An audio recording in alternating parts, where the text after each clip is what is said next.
Laki-laki macam apa kamu? Kamu hanya bawa malu untuk keluarga. 500 juta hilang.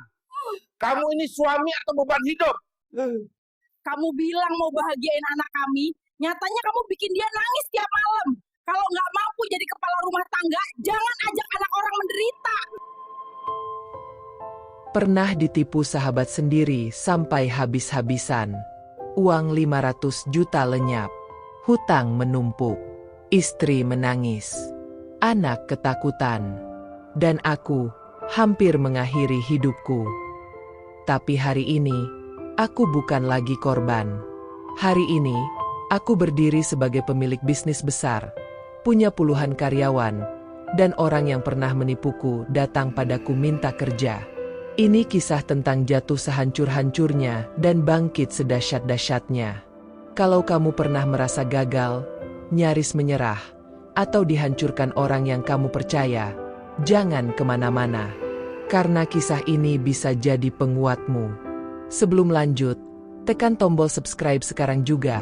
Karena setiap minggu aku bakal bawakan kisah-kisah nyata yang bisa ngebuka mata, hati, dan semangatmu buat bangkit. Siap?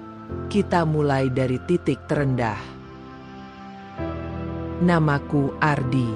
Aku lahir dan besar di keluarga sederhana di pinggiran Bekasi. Hidupku dulu biasa-biasa saja. Gajiku pas-pasan, cukup untuk bayar kontrakan kecil dan kebutuhan harian. Tapi aku punya kebahagiaan yang gak semua orang punya. Dina, istriku yang setia, dan Raka, anak kecilku yang baru berumur 3 tahun. Setiap pulang kerja, Raka selalu berlari ke pintu, teriak, "Papa pulang," sambil tertawa riang. Aku nggak pernah minta banyak dari hidup. Cukup bisa lihat mereka tersenyum setiap hari. Itu sudah jadi kebahagiaan terbesar buatku. Tapi di dalam hatiku, ada mimpi yang diam-diam tumbuh. Aku ingin memberi mereka lebih. Aku ingin suatu hari Raka sekolah di tempat bagus, Dina nggak perlu kerja keras lagi, dan kami punya rumah sendiri, bukan kontrakan yang tiap tahun terancam naik sewa. Mimpi itu sederhana, tapi rasanya jauh. Gajiku tak pernah cukup buat nabung banyak. Hingga suatu hari, semesta seperti membisikkan peluang besar, atau mungkin jebakan paling mematikan dalam hidupku. Namanya Bagas. Teman lama SMA yang sudah lama tak pernah kutemui. Suatu malam, dia tiba-tiba mengirim pesan WhatsApp. "Bro, gue lagi ada proyek bisnis besar. Lo tertarik nggak?" Awalnya aku ragu. Tapi foto-fotonya di Instagram bikin aku percaya. Mobil mewah, liburan ke luar negeri, jam tangan mahal. Dia tampak sukses luar biasa. Bagas bilang, dia lagi jalanin proyek distribusi bahan bangunan ke perusahaan besar. Keuntungan bisa 3 kali lipat dalam 6 bulan, katanya. "Gue ajak lo karena gue percaya lo orang jujur." Kata-kata itu menampar hatiku. Aku pikir, inilah jalan keluar dari hidup susah. Aku pulang dan cerita ke Dina. Dia mendengarkan dengan wajah cemas. "Kamu yakin ini nggak apa-apa?" tanyanya pelan. Aku mengangguk. Meski jantungku deg-degan. "Percaya sama aku. Ini kesempatan kita," jawabku. Malam itu, aku buat keputusan yang akan mengubah segalanya. Aku kumpulkan semua tabungan, jual motor, gadaikan perhiasan pernikahan, bahkan pinjam ke bank dan keluarga.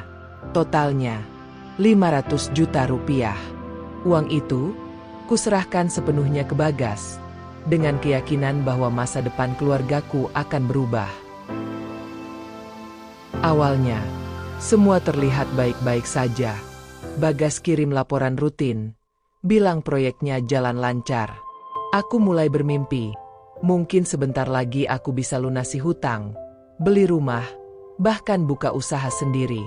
Tapi 3 bulan kemudian, Bagas menghilang. Nomornya nggak aktif, kantornya kosong. Semua janji-janji manisnya lenyap begitu saja. Aku panik, cari dia kemana-mana, lapor polisi, bahkan datangi keluarganya. Tapi hasilnya nihil. Dan di hari itu, kenyataan menamparku. Aku sudah kehilangan segalanya. Hutang menumpuk. Debt collector datang hampir tiap hari, mengetuk pintu dengan suara menggelegar yang bikin Raka ketakutan. Tetangga mulai bergosip. Katanya pinter bisnis. Kok malah ketipu? Bisik mereka. Aku yang dulu punya harga diri, kini jadi bahan ejekan. Setiap malam aku nggak bisa tidur. Dina diam-diam menangis di dapur. Aku ingin melindunginya, tapi aku bahkan nggak bisa melindungi diriku sendiri. Rasanya seperti tenggelam dalam lumpur gelap tanpa dasar. Penderitaan itu makin dalam ketika keluargaku sendiri ikut menyalahkanku. Mertua datang menatapku tajam. Kami titip anak kami padamu untuk dijaga, bukan untuk dibuat sengsara, katanya dingin. Kata-kata itu menancap di hatiku seperti pisau. Aku ingin teriak kalau aku juga korban, tapi lidahku keluh. Aku hanya diam. Karena jauh di dalam hati, aku tahu mereka benar. Aku gagal. Hari-hari berikutnya aku berjalan seperti mayat hidup. Keluar rumah tanpa tujuan, duduk di taman sendirian, menatap kosong ke langit. Aku sempat berpikir, bagaimana kalau semua ini berakhir saja? Bagaimana kalau aku mengakhiri hidupku sendiri? Pikiran itu menakutkan, tapi terasa seperti jalan keluar paling mudah. Tapi setiap kali aku lihat wajah Raka yang polos, hatiku goyah. Aku nggak bisa ninggalin dia. Dia butuh ayah. Dan entah bagaimana, itu cukup untuk membuatku bertahan 1 hari lagi. Dan 1 hari lagi. Suatu malam, aku masuk ke musola kecil dekat rumah. Hanya aku sendiri di sana. Aku sujud lama sekali, menangis sampai dadaku sesak. Tuhan, kalau Engkau masih sayang aku, tunjukkan jalannya. Malam itu, aku merasa tenang untuk pertama kalinya setelah sekian lama. Bukan karena masalahku selesai, tapi karena aku merasa didengar. Dan di pagi berikutnya, aku ambil keputusan besar. Berhenti menyalahkan dunia, berhenti menyalahkan Bagas. Mulai membangun hidupku lagi. Sekecil apapun langkah pertamanya. Keesokan harinya, aku jual semua barang yang masih punya nilai. TV, kipas angin, bahkan cincin kawin kami. Modal yang terkumpul cuma ratusan ribu rupiah. Aku daftar jadi driver ojek online. Siang aku narik penumpang, malam aku kerja serabutan. Angkat semen di proyek, bantu bangunan, jadi kuli panggul di pasar. Malu. Iya. Tapi rasa maluku nggak ada artinya dibanding tangisan anakku yang lapar.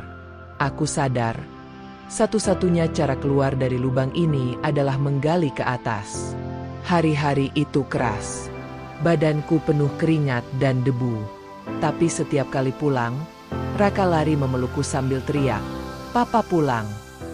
Itulah bahan bakarku untuk bertahan hidup. Di sela-sela kerja, aku mulai belajar lagi. Aku pinjam HP teman buat nonton YouTube gratis tentang bisnis, pemasaran, cara jualan online. Aku baca buku bekas dari lapak loak, ikut webinar gratis. Setiap malam, meskipun capek setengah mati, aku catat ide-ide kecil di buku tulis lusuh. Satu malam, aku terpikir, kenapa nggak jual produk yang selalu orang butuhin? Sesuatu yang sederhana, tapi dipakai tiap hari. Aku perhatikan lingkungan sekitar. Banyak warung kopi kecil, tapi nggak ada yang jual kopi kemasan instan dengan rasa khas lokal. Dari situ, benih ide bisnisku lahir. Aku mulai dari nol. Beli kopi mentah dari petani langsung, sangrai manual di wajan bekas, lalu kemas sederhana pakai plastik polos. Aku titipkan ke warung-warung kecil, promosi lewat grup WhatsApp komplek. Awalnya cuma laku beberapa bungkus, tapi aku nggak menyerah. Aku terus belajar foto produk, bikin caption menarik, bahkan coba-coba jual di marketplace online. Pelan-pelan, penjualan naik. Dari 10 bungkus, jadi 100. Dari 100, jadi 1000. Sampai akhirnya, orang mulai mengenal brand kecilku, Kopi Rakyat. Tahun pertama masih berat, kadang rugi, kadang untung tipis. Tapi aku terus tekun. Setiap laba, aku putar lagi buat beli mesin sangrai kecil, lalu sewa ruko mungil. Istriku bantu di dapur. Aku urus pemasaran. Kami kerja tanpa henti. Tidur cuma 4 jam sehari. Tapi berbeda dengan dulu. Sekarang aku bahagia. Karena aku tahu, ini hasil keringatku sendiri. Setiap kali lihat Raka mulai sekolah dengan seragam baru hasil jerih payahku, hatiku terasa hangat. Dan perlahan, hidupku berubah. Perlahan tapi pasti, bisnis ini mulai dikenal. Orang suka karena rasanya unik. Kopi lokal asli, harga merakyat. Media lokal mulai meliput. Pelanggan bertambah. Kami bisa bayar hutang sedikit demi sedikit. Tahun kedua, aku berhasil lunasi semua hutang. Hari aku melunasi cicilan terakhir ke bank, aku nangis. Bukan karena sedih, tapi karena lega. Untuk pertama kalinya setelah bertahun-tahun, aku bebas. Bebas dari hutang, bebas dari rasa malu. Dan aku janji pada diriku sendiri, aku nggak akan pernah jatuh ke lubang yang sama lagi. Bisnis Kopi Rakyat terus berkembang. Dari 1 ruko, jadi 3. Dari 10 karyawan, jadi puluhan. Kami masuk ke marketplace besar, bahkan mulai ekspor kecil-kecilan ke luar negeri. Omzet naik ratusan juta per bulan. Aku beli rumah sederhana untuk keluargaku. Hari pertama pindah, Raka lari-lari keliling rumah sambil teriak, "Papa, kita nggak kontrak lagi." Aku peluk dia sambil ketawa, tapi air mataku jatuh. Semua kerja keras itu akhirnya terbayar. Suatu siang, aku sedang rapat dengan tim di kantor baru kami.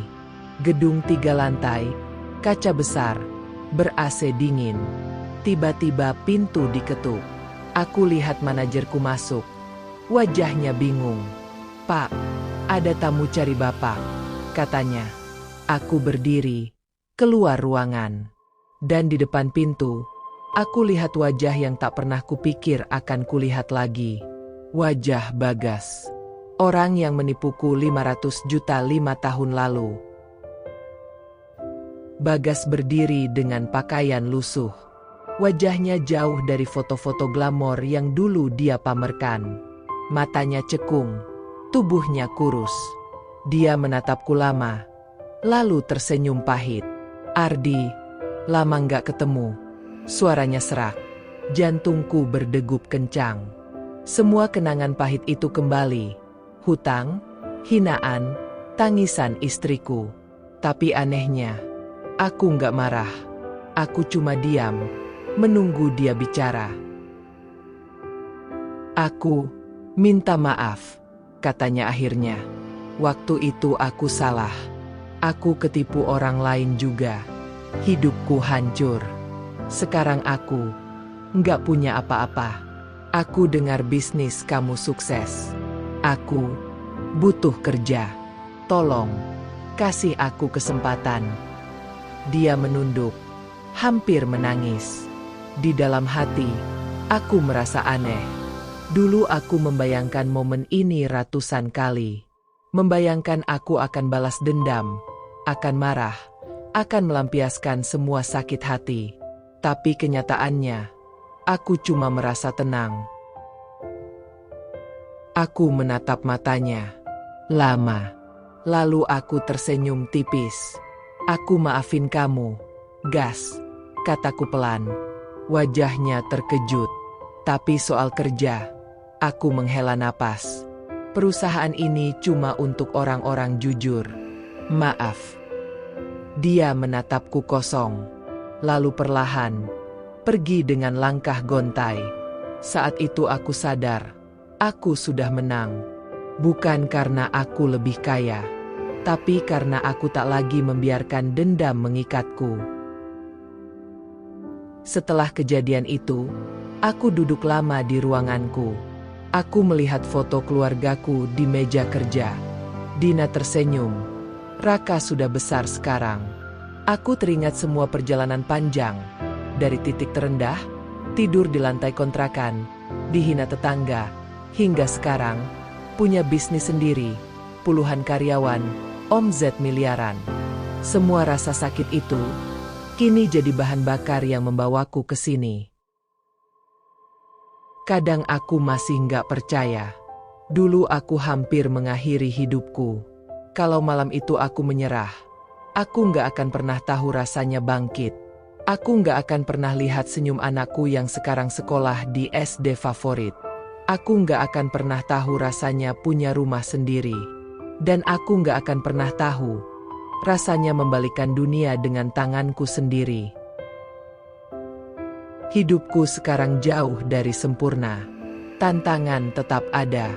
Tapi aku belajar satu hal. Jangan pernah mengharapkan jalan mudah. Yang kita butuh bukan jalan tanpa batu, tapi kaki yang kuat untuk terus berjalan. Dan kaki itu lahir dari rasa sakit, dari kegagalan, dari air mata. Kalau kamu lagi jatuh sekarang, percaya sama aku, rasa sakitmu hari ini, suatu hari akan jadi kekuatanmu. Aku sering berbagi cerita ini ke karyawan baruku. Bukan untuk pamer, tapi untuk mengingatkan mereka, kalau kesuksesan bukan datang dari keberuntungan. Kesuksesan datang dari keberanian untuk jatuh, lalu bangkit lagi, berulang kali, sampai dunia lelah menjatuhkanmu. Suatu malam, Raka menghampiriku. "Pak," katanya polos, "nanti kalau aku besar, aku mau kayak papa." Nggak pernah nyerah. Aku terdiam. Hatiku hangat. Kata-kata itu lebih berharga dari semua uang yang pernah kumiliki. Karena ternyata, kesuksesan sejati bukan cuma soal uang, tapi soal warisan semangat yang kita tanamkan pada anak-anak kita. Kini, setiap kali aku melihat kembali perjalanan ini, aku tersenyum. Dulu aku benci Bagas. Sekarang, aku berterima kasih padanya. Kalau dia nggak menipuku, mungkin aku nggak akan pernah belajar arti sejati dari bangkit. Aku nggak akan pernah menemukan kopi rakyat. Aku nggak akan pernah jadi Ardi yang sekarang. Jangan salah, perjalanan ini nggak mudah. Ada ratusan malam tanpa tidur. Ada hari-hari di mana aku ingin menyerah. Tapi setiap kali aku hampir berhenti, aku ingat wajah Raka. Aku ingat doa Dina. Aku ingat sujudku di musola kecil itu. Dan entah bagaimana, itu cukup untuk melangkah satu hari lagi. Sekarang, aku berdiri di depan gedung perusahaanku sendiri. Truk-truk pengiriman keluar masuk. Karyawan sibuk bekerja. Kopi kami dikirim ke seluruh Indonesia.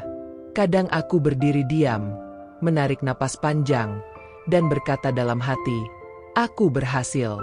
Aku benar-benar berhasil.